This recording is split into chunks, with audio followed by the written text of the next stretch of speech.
जवाना गांव में बनी सीमेंट फैक्ट्री से रोजाना सैकड़ों ट्रकों की आवाजाही और उड़ते सीमेंट के धूल से ग्रामीण परेशान हैं। आए दिन हो रहे सड़क हादसों और शराब के नशे में ट्रक दौड़ाने की घटनाओं से परेशान ग्रामीणों ने एक दिन पूर्व चक्का जाम कर विरोध जताया। मामले की जानकारी मिलने पर गढ़ी एसडीएम और पुलिस जाब्ता झाला के घड़े गांव पहुंचे और ग्रामीणों की समस्याओं को सुना। इस दौरान एसडीएम ने सीमेंट फैक्ट्री के कर्मचारियों को भी मौके पर बुलाया। ग्रामीणों ने बताया कि फैक्ट्री से सीमेंट लेने आने वाले ट्रकों के लिए पार्किंग की कोई व्यवस्था नहीं है, जिसके चलते ट्रक सड़क पर ही खड़े रहते हैं और आए दिन हादसे होते हैं। वहीं सीमेंट का उड़ता धुआं ग्रामीणों के स्वास्थ्य पर बुरा असर डाल रहा है। फैक्ट्री प्रबंधन ने सभी सुधारात्मक कदम उठाने के लिए 1 माह का समय मांगा है, जिसके बाद माहौल शांत हुआ। एसडीएम ने ग्रामीणों को भरोसा दिलाया कि 1 माह के भीतर उनकी सभी समस्याओं का समाधान कर दिया जाएगा। ये स्कूल है पास में और पार्किंग स्थल है और सीमेंट फैक्ट्री की जो है गाड़ियाँ आती जाती है, उसको लेकर के इशू है। तो इसमें पार्किंग के लिए जो सीमेंट फैक्ट्री से इनके स्टाफ आ गए, उनको बता दिया है। इन्होंने कुछ टाइम मांगा है कि उस समय के अंतर्गत हम सुधार करेंगे। स्कूल की तरफ से जो है स्टाफ है और उन्होंने जो स्कूल के पास में जो गंदगी है उसके लिए वो लिखित में दे रहे हैं, ताकि जो आगे कानूनी कार्रवाई होती है जो प्रशासन के स्तर से प्रशासनिक कार्रवाई जो संभव है करेंगे। कह रहे हैं कि महीने भर में हम जो है इसमें एक्शन लेते हैं और जितना सुधार हो सकता है उतना करते हैं। डस्ट के लिए पार्क कहा है इनको, डस्ट जो है नहीं उड़े और गांव वालों को पॉल्यूशन से मुक्ति मिले, उसके लिए जो है ये क्या कर सकते हैं, वो पैरामीटर के हिसाब से जो है इनको कार्रवाई करने की डायरेक्शन दी गई। सवाई माधोपुर जिले के बौली क्षेत्र में प्रशासन ने दिल्ली मुंबई एक्सप्रेसवे पर अवैध ढाबों और दुकानों के खिलाफ बड़ी कार्रवाई की है। सुरक्षा और यातायात व्यवस्था को दुरुस्त रखने के लिए ये अभियान बुधवार देर शाम चलाया गया। चेतावनी देने के बावजूद उल्लंघन करने वालों पर प्रशासन ने बुलडोजर चलाया और सड़क किनारे बने ढाबे, चाय की थड़ियां और वाहन मरम्मत की दुकानें हटाई गईं। इस दौरान मौके पर पुलिस बल की तैनाती की गई ताकि किसी तरह की बाधा न आए। थानाधिकारी राधा रमन गुप्ता ने बताया कि कार्रवाई के दौरान एक्सप्रेसवे पर नो पार्किंग में खड़े 2 दर्जन से अधिक वाहनों का चालान किया गया।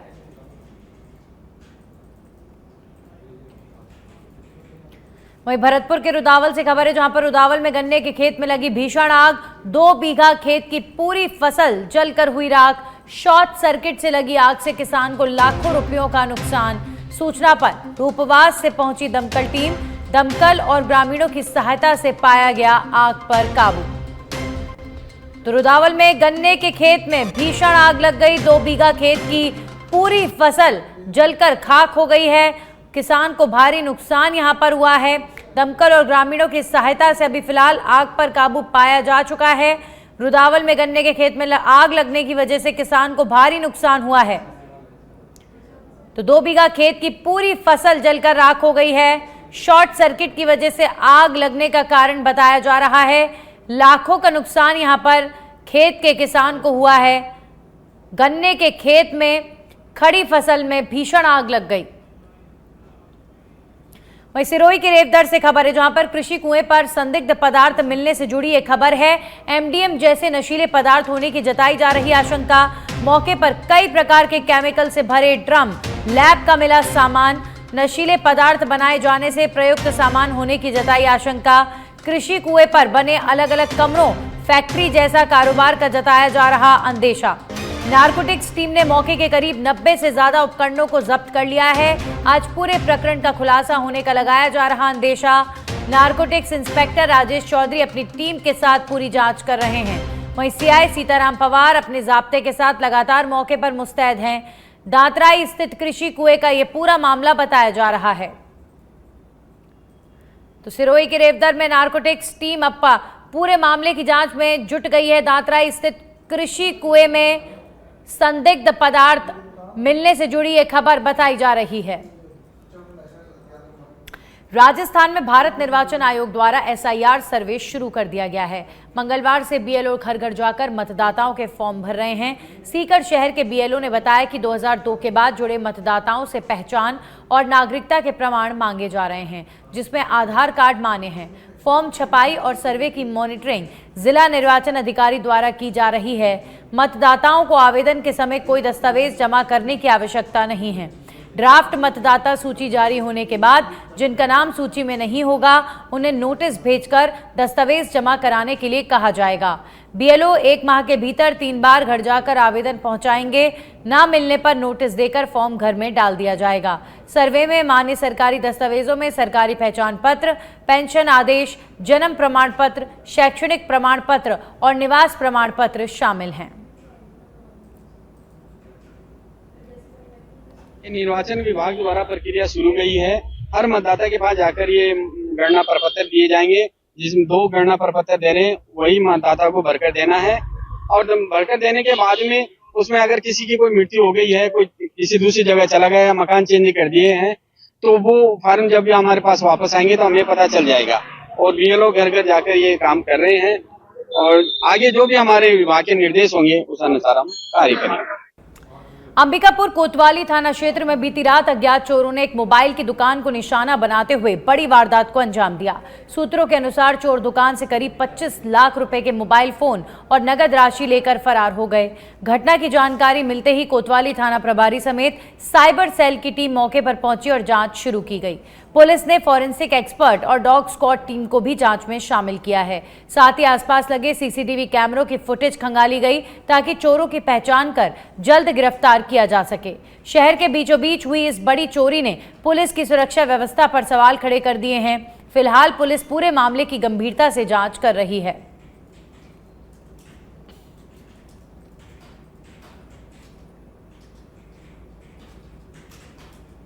छत्तीसगढ़ के कोरिया जिले के बैकुंठपुर जनपद में एक दर्दनाक हादसे की खबर सामने आई। सोमवार रात करीब 10 बजे झरनापारा के पंडोपारा में ऑटो अनियंत्रित होकर छिंदिया के आश्रित ग्राम नटकापारा की नदी में जा गिरा। ऑटो में सवार महिलाएं हादसे का शिकार हो गईं। बताया जा रहा है कि ऑटो काफी ऊंचाई से नीचे गिरा, जिससे मौके पर अफरा तफरी मच गई। हादसे में कुल 14 महिलाएं घायल हुई हैं। सभी को जिला अस्पताल में भर्ती कराया गया और इलाज जारी है। इलाज के दौरान एक महिला की बुधवार सुबह मौत हो गई। स्थानीय ग्रामीणों ने बताया कि सड़क की स्थिति बेहद खराब है और नदी पार सुरक्षा इंतजामों की कमी के कारण ये दुर्घटना हुई। ग्रामीणों ने प्रशासन से सड़क मरम्मत और सुरक्षा व्यवस्था की मांग की है ताकि भविष्य में इस तरह की दर्दनाक घटनाएं दोबारा ना हों। मदन कुमार, मैं ग्राम झरनापारा से हूँ और हमारे गांव के महिला लोग गए थे बरसारा में, बस्कर में। वहां से आते समय प्रताप के ऑटो था, तो आने के बाद वो नटकापारा पुलिया में गिर पड़े। अब गिर गए तो वो एक्सीडेंट से 2 जन को मौत हो गया और 2 जन को मौत हो गया। मौत होना एक फूल कुंवर है, वीर कुमारी। ग्राम पंचायत झरनापारा के सरपंच सर, देखिए मेरे पंचायत की महिला लोग 16 लोग लगभग 16 लोग गए थे वहाँ 10 गात्र में चंदन पगड़ी में, और वहाँ से बस्तर बरसारा से आ रहे थे तो प्रताप राजवाड़े का ऑटो रहा। प्रताप राजवाड़े एकदम दारू पी पा के पूरा मस्त रहा और उनके ऑटो में मेरे को बोल रहे थे, मैं सुना हूँ कि तलवार रहा और गरासा रहा, सब वहां से खा पी के आ रहा था। इसके बाद नदिया में डाल दिया। नदिया में डालने के बाद किसी के पैर टूट गया, किसी का हाथ टूट गया और 2 लोग का मौत हो गए। और वहीं जालोर के चितलवाना से खबर है, जहां पर दादोसा राव रिडमल सिंह की खेल स्टेडियम में आज स्काउट गाइड के विद्यार्थियों ने स्वच्छता अभियान के तहत श्रमदान किया है और इस दौरान सरपंच प्रतिनिधि जगदीश गोदारा भी विद्यार्थियों के साथ मौजूद रहे और श्रमदान में भाग लिया। विद्यार्थियों ने पूरे स्टेडियम परिसर में फैला कचरा एकत्रित कर ग्राम पंचायत की ट्रैक्टर ट्रॉली में डालकर मैदान को पूरी तरह स्वच्छ बनाया। इस मौके पर जगदीश गोदारा ने कहा कि श्रमदान ही सच्ची सेवा है और ऐसे कार्यों से समाज में स्वच्छता और सेवा की भावना मजबूत होती है। स्थानीय लोगों ने भी स्काउट गाइड विद्यार्थियों के इस प्रयास की सराहना की और भविष्य में ऐसे आयोजनों को बढ़ावा देने की बात कही।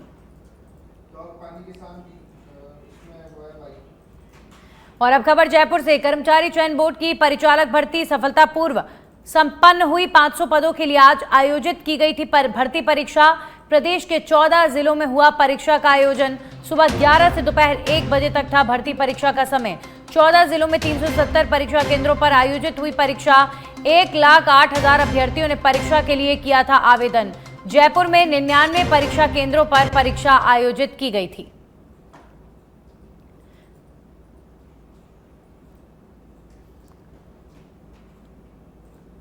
तो लगभग 1 लाख से भी ज्यादा अभ्यर्थियों ने इस परीक्षा के लिए आवेदन दिया था। जयपुर में 99 परीक्षा केंद्रों पर यह परीक्षा आयोजित की गई। कर्मचारी चयन बोर्ड की परिचालक भर्ती परीक्षा सफलतापूर्ण तरीके से संपन्न हो गई है। 500 पदों के लिए यह परीक्षा आयोजित की गई थी और 1 लाख से ज्यादा अभ्यर्थियों ने इस परीक्षा के लिए आवेदन किया था। जयपुर में लगभग 99 परीक्षा केंद्रों पर यह परीक्षा सफलतापूर्वक संपन्न हुई। कर्मचारी चयन बोर्ड के परिचालक परीक्षा का आयोजन प्रदेश के 14 जिलों में परीक्षा का आयोजन किया गया। 1 लाख से भी ज्यादा अभ्यर्थियों ने 500 पदों की इस परीक्षा में आवेदन किया था। 99 परीक्षा केंद्रों पर कर्मचारी चयन बोर्ड की परिचालक भर्ती परीक्षा सफलतापूर्ण तरीके से संपन्न हो गई है। और अब खबर कोटा से, जहां पर पिपलदा विधानसभा क्षेत्र में बेमौसम बारिश और अतिवृष्टि से फसल खराबे के मुआवजे और बीमा क्लेम की मांग को लेकर पिछले 7 दिनों से चल रहा धरना बुधवार देर रात समझौते के बाद समाप्त हो गया। वार्ता के बाद विधायक चेतन पटेल ने आमरण अनशन तोड़ दिया। कार्यकर्ताओं ने उन्हें जूस पिलाकर अनशन समाप्त कराया। विधायक पटेल और प्रशासन के बीच हुई वार्ता में 1.5 महीने के अंदर किसानों को मुआवजा और फसल बीमा क्लेम दिलाने पर सहमति बनी है। अधिकारियों ने लिखित में आश्वासन दिया कि संपूर्ण पिपलदा विधानसभा क्षेत्र के सभी किसानों को मुआवजा मिलेगा। कृषि मंत्री डॉक्टर किरोड़ी लाल मीणा ने भी प्रतिनिधिमंडल को वार्ता के लिए आमंत्रित किया है। इटावा एसडीएम ने भी धरना स्थल पहुंचकर अपनी बात रखी। समझौते के बाद विधायक पटेल ने आंदोलन और गुरुवार को प्रस्तावित महापंचायत दोनों को निरस्त करने की घोषणा कर दी है।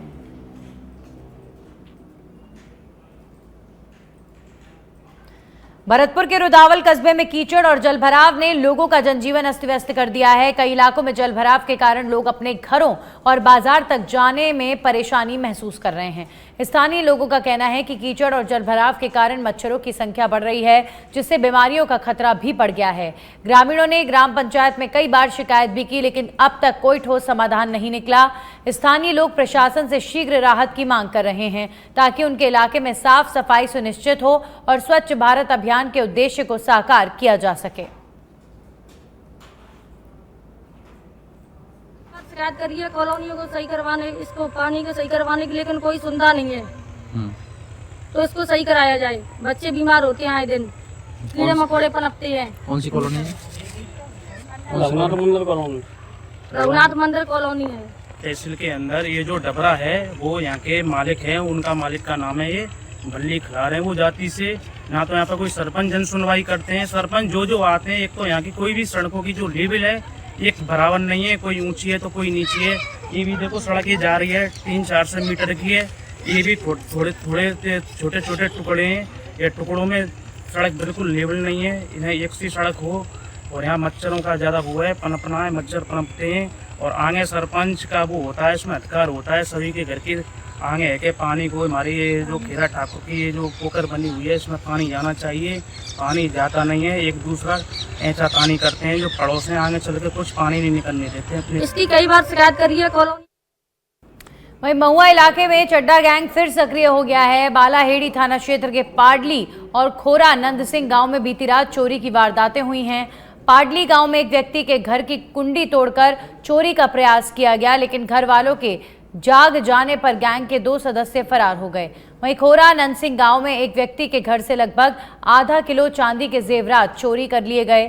स्थानीय ग्रामीणों ने बताया कि पुलिस गश्त न होने के कारण चोरों के हौसले बुलंद हैं। सूचना मिलने पर बालाहेड़ी थाना पुलिस मौके पर पहुंची और जांच शुरू कर दी गई है। ग्रामीणों ने प्रशासन से रात्रि गश्त बढ़ाने और गैंग को जल्द पकड़ने की मांग की है।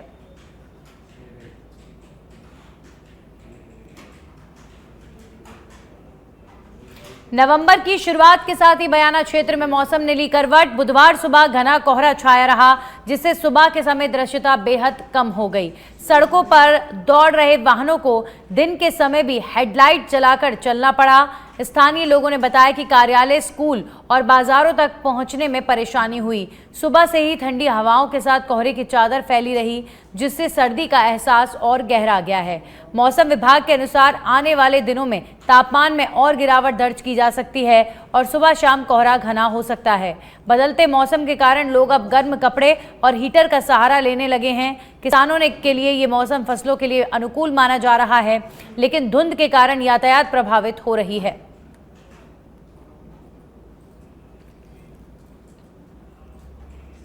बांसवाड़ा के गढ़ी उपखंड में NH 927A बजवाना रोड पर सरकारी जमीन पर भीलवाड़ा के जगदीश का अवैध निर्माण कायम है।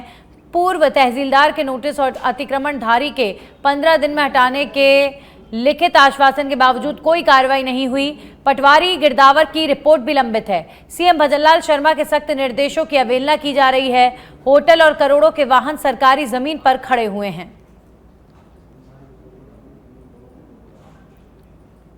विधानसभा क्षेत्र के गढ़ी उपखंड क्षेत्र का ये लास्ट कोना है 927 के इस पार सामने के आप देख रहे हैं। तो यहाँ पर ये जो श्री सरकार की जमीन है और श्री सरकार की जमीन के ऊपर में यहाँ पर जगदीश कुमावत द्वारा अवैध अतिक्रमण करके रखा है, जिसको लेकर गढ़ी के पूर्व तहसीलदार है वो जैन साहब ने यहाँ पर इसको नोटिस भी दिया गया था। और नोटिस देने के बाद के अंदर में जिस जगदीश कुमावत ने यहाँ पर इस पर कब्जा कर रखा है, उसी जगदीश कुमावत ने यह साफ कह दिया था कि वो 15 दिन के भीतर तोड़ देगा। 2 से 3 नोटिस चले, इसके बावजूद भी 15 दिन तो ठीक है, आज करीब 2 से 3 महीने 4 महीने निकल गए। इसके बावजूद कहीं ना कहीं पटवारी, तहसीलदार, गिरदावर की मिली भगत के चलते फिलहाल अभी भी अवैध अतिक्रमण साफ तौर पर यहाँ पर सामने दिख रहा है। आपको बता दें कि मुख्यमंत्री भजनलाल शर्मा ने भी हाल ही के अंदर में कहा था कि श्री सरकार की जमीन के ऊपर में अगर अवैध कब्जा है तो उसके ध्वस्त किया जाएगा। यहाँ पर भी तहसीलदार द्वारा ध्वस्त करने के लिए कहा गया था, लेकिन इसके बावजूद भी यहाँ पर आज भी यहाँ पर जो अवैध अतिक्रमण का जो गढ़ है वो यहाँ पर खड़ा हुआ है। अब देखना यही है क्योंकि गढ़ी क्षेत्र के अंदर में पहले भी 111 बीघा की जो श्री सरकार की जमीन थी, उस जमीन को लेकर यहाँ पर है वो प्रशासन ने साफ तौर पर कार्रवाई के निर्देश दिए गए थे। इसके बाद के अंदर में वही की वही जो जमीन है श्री सरकार के अंदर में वापस कर दी गई और इसकी जांच है वो एसीबी के अंदर में दे दी गई। लेकिन फिलहाल अगर कहें तो ये जो सामने अगर दिख रहे हैं यहाँ पर बड़े स्तर पर देखा जा सकता है मकान। यहाँ पर 3 अलग अलग खसरा नंबर है, तीनों अलग अलग खसरा नंबर पर जो श्री सरकार की जमीन है, उस श्री सरकार जमीन के ऊपर में हुए अतिक्रमण को तोड़ने के निर्देश और नोटिस भी दिए, जिसकी कॉपी सच बेधड़क न्यूज चैनल के पास है। ऐसे के अंदर में पुख्ता सबूत होने के बावजूद भी गढ़ी तहसीलदार की भूमिका कहीं न कहीं एक बार फिर से सवालों के घेरे के अंदर में है। कैमरा पर्सन के साथ के अंदर में सच बेधड़क के लिए किशन सेन, बांसवाड़ा। जहां कभी सूखी हवाएं और बंजर जमीनें ही पहचान थी, वहीं अब झुंझुनू की मिट्टी में नई उम्मीदें हरी हो रही हैं। देलसर खुर्द गांव के प्रगतिशील किसान धनेश खीचड़ ने अपनी मेहनत और नवाचार से ये साबित कर दिया है कि अगर लगन और सोच हो तो रेगिस्तान में भी समृद्धि की फसल लहलहा सकती है। झुंझुनू जिले के देलसर खुर्द गांव के किसान धनेश खीचड़ ने परंपरागत खेती से आगे बढ़ते हुए अपने खेतों में ड्रैगन फ्रूट की खेती शुरू की है। 2 वर्ष पूर्व लगाए गए 125 पौधे अब फल देने लगे हैं, जिससे मरुधरा की बंजर भूमि में नई हरियाली का सपना साकार हो रहा है।